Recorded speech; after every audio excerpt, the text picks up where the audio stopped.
تاریخ کے اندر بہت سے بہادروں کے واقعات موجود ہیں، اور ان میں سے ایک بہادر سلطان صلاح الدین ایوبی بھی ہیں، جن کا اصل نام الناصر یوسف بن ایوب تھا۔ ان کے باپ کے بارے میں آتا ہے جن کا نام نجم الدین ایوبی تھا۔ انہوں نے کافی عمر تک شادی نہیں کی۔ ایک دن ان کے بھائی اسد الدین کہنے لگے کہ بھائی آپ نے شادی نہیں کرنی؟ نجم الدین نے جواب دیا، میں کسی کو اپنے قابل نہیں سمجھتا۔ اسد الدین نے کہا، میں آپ کے لیے رشتہ مانگوں؟ نجم الدین نے کہا، کس کا؟ اسد الدین نے جواب دیا کہ وقت کے بادشاہ ملک شاہ یا اس کے وزیر کی بیٹی کا رشتہ۔ نجم الدین نے جواب دیا کہ وہ میرے لائق نہیں ہے۔ اسد الدین نے حیرانگی سے پوچھا، پھر کون ہے جو تیرے لائق ہو؟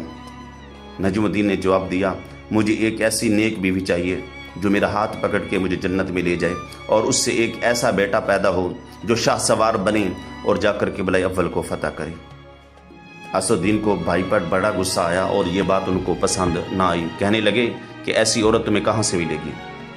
تو نجم الدین نے جواب دیا، نیت میں خلوص ہو تو اللہ نصیب کر دے گا۔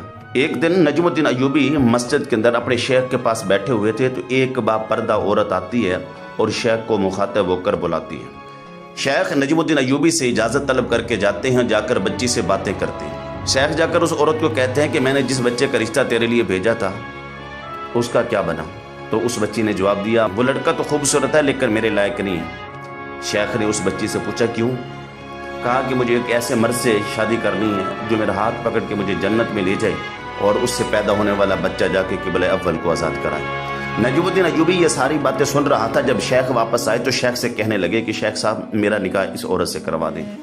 شیخ صاحب کہنے لگے، یہ محلے کے ایک غریب آدمی کی بیٹی ہے، تیرے پاس تو وزیروں کے رشتے آئے، بادشاہوں کے رشتے آئے، تو نے ان سے رشتہ نہیں کیا، ایک غریب کے بچے کے ساتھ تو رشتہ کرے گا؟ نجم الدین نے جواب دیا، ہاں میں اس کے ساتھ رشتہ کرنا چاہتا ہوں، میری ڈیمانڈ بھی یہی ہے۔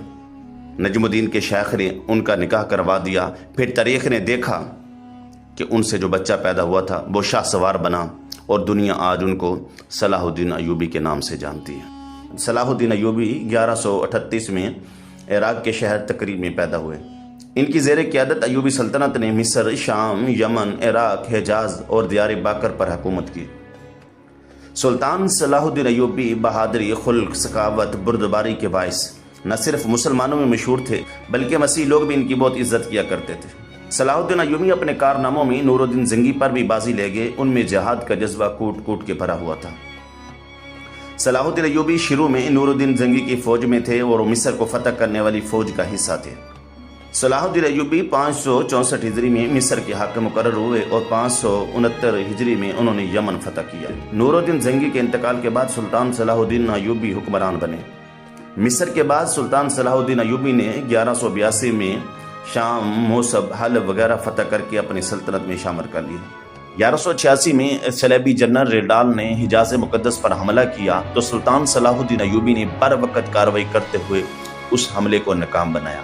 1187 کے اندر سلطان صلاح الدین ایوبی کی رینڈال کے ساتھ حطین کے مقام پر ایک تاریخی جنگ ہوتی ہے جس میں تقریباً 30,000 عیسائی مارے گئے۔ جنرل رینڈال کو سلطان صلاح الدین ایوبی نے اپنے ہاتھوں سے قتل کیا۔ اس کی وجہ یہ تھی وہ گورنر علی اعلان ذات مصطفیٰ صلی اللہ علیہ وسلم کی شان میں گستاخی کیا کرتا تھا۔ آپ نے غصے کی حالت میں اس کی طرف دیکھا اور اس کا سر قلم کر دیا اور کہا کہ جو میرے نبی کی شان میں گستاخی کرے گا اس کو کسی صورت میں بھی معاف نہیں کیا جائے گا۔ سلطان صلاح الدین ایوبی کا مشہور قول ہے، میں نہیں جانتا کہ اسلام اخلاق سے پہلے ہے یا تلوار سے، لیکن اسلام کی حفاظت کے لیے تلوار بہت ضروری ہے۔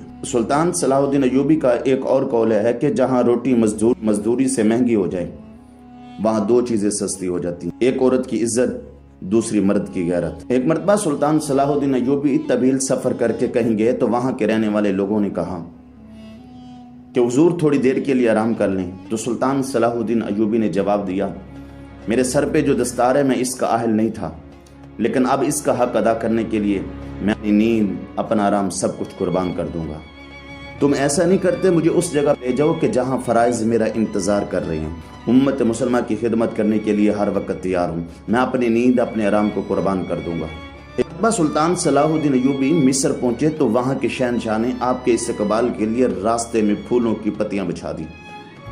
تو سلطان صلاح الدین ایوبی نے جب یہ منظر دیکھا تو اپنے پاؤں پیچھے کی طرف کھینچے اور کہنے لگے، میں یہاں پر پھولوں کی پتیوں کو مسلنے کے لیے نہیں آیا اور نہ ہی مسلمان کی زندگی پھولوں کی سیج ہے۔ کیا تم دیکھ نہیں رہی کہ صلیبی سلطنت اسلامیہ کو بے دردی سے کاٹ رہے ہیں؟